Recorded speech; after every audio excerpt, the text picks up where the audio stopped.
right, guys.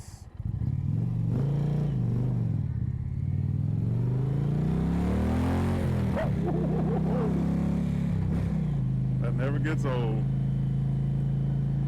Well, good evening, guys. This is Smooth Bass Man coming to you on the Indian Challenger this morning, or this evening now.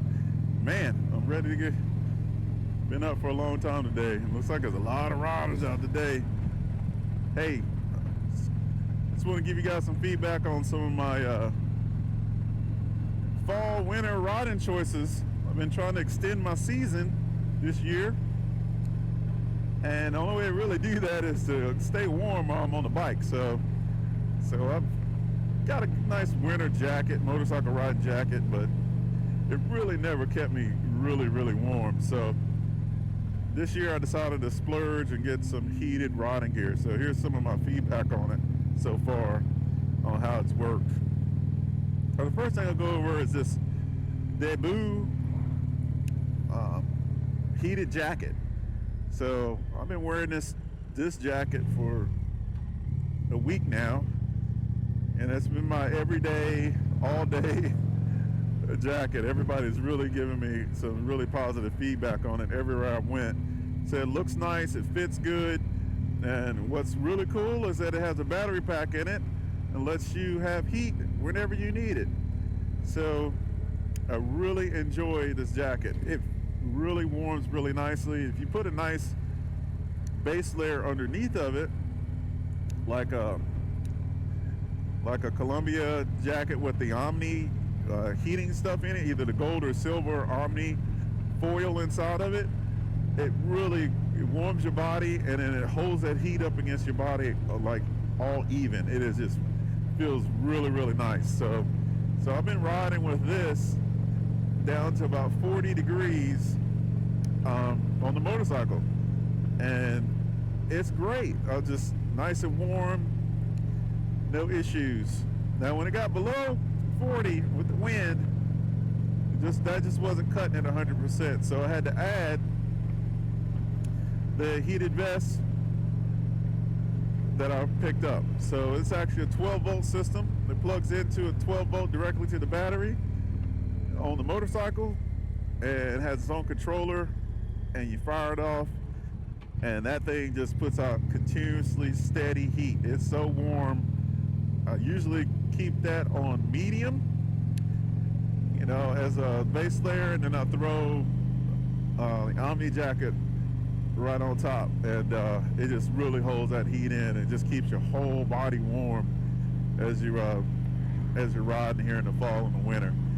So what's really cool about this jacket is that it actually has power outlets to be able to hook in some gloves or glove liners. So I actually went with the liners because they're a little less expensive. They're only like less than $100 for the liners, and you can put those liners in with the jacket with some regular gloves like these that I'm wearing here, and it really keeps your hands warm. I was surprised. It doesn't really feel like it until you're riding down the road at 70-80 miles an hour, and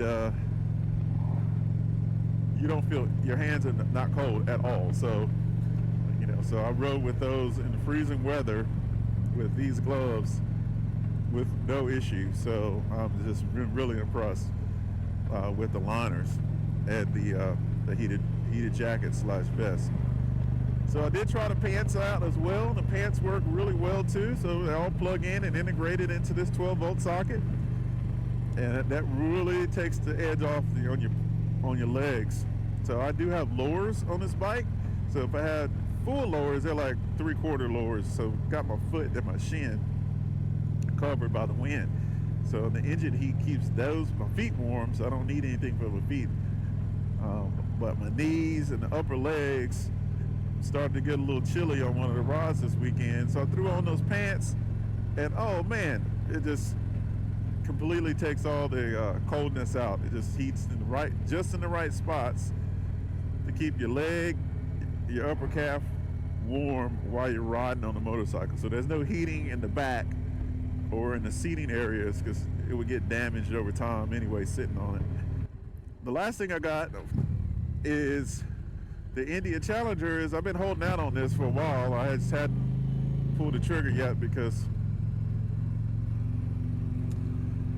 I was concerned. I don't like these grips, but I got the heated grips anyway to try them out. So it was so involved putting these things in with on this bike that I'm going to end up keeping them, but I got a $50 discount on it, so they only cost me like $225 or something like that.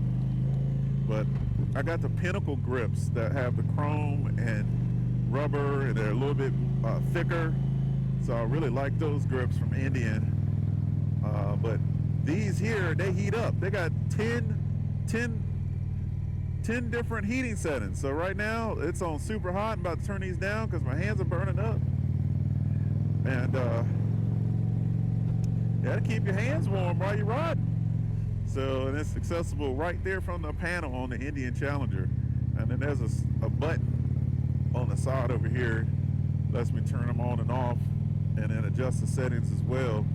But it's just not as easily accessible when driving. So that's the front panel. You just hit the settings button, then boom, it's right there. I can turn it off, or on, or turn it up just by touching it right there on the screen. So it takes the traction control button that's there and moves that down, and it puts the heated grips button right there. So it's pretty cool, and you don't have to do a flash or anything to get that integrated. It just automatically does it as soon as it sees the heated grips are connected to the connector here in the console. Pretty involved to get in there. Indian, you guys got to do a little bit better job of getting some accessibility to some of these bolts and screws. So I had to be a contortionist to get in there to get those screws out. These work great down to probably about 40 degrees with that wind. If you got bars that are up in the air like mine, that's a little bit out front of the fairing, it's not blocking the wind. You need something to block the wind off the front of your hands, and that'll definitely keep it warm. So the front of my fingers were like ice cold yesterday riding at 32 degrees with these grips and no glove liners. So with the glove liners, I don't need anything at all, but I wanted to test the grips to see if I could stay warm with just the grips and no liners. And just in my opinion, these grips don't get hot enough and you don't get any heat on the back of your hand. So that the liners are a better choice, but far less convenient than having the grips where you just jump on the bike and go. So I thought I'd just share my my thoughts and help you guys get more time out of your riding season this year. So again, like and subscribe if you like my content. We're going to be finishing up the year here, probably about 3 or 4 more weeks. As soon as it snows or sleets, I'm going to be done. So and we'll be firing it back off again for next year, getting ready for an Iron Butt Challenge. So I've got everything pretty much upgraded to the way I want it to be prepared for that. So next video, I'm going to be talking about this Mustang seat that I picked up and installed on the Indian Challenger. So it is comfortable. So definitely a great choice if you're going to be doing some extended touring. So more to come on that in another video. You guys like and subscribe, and I'll check you guys later.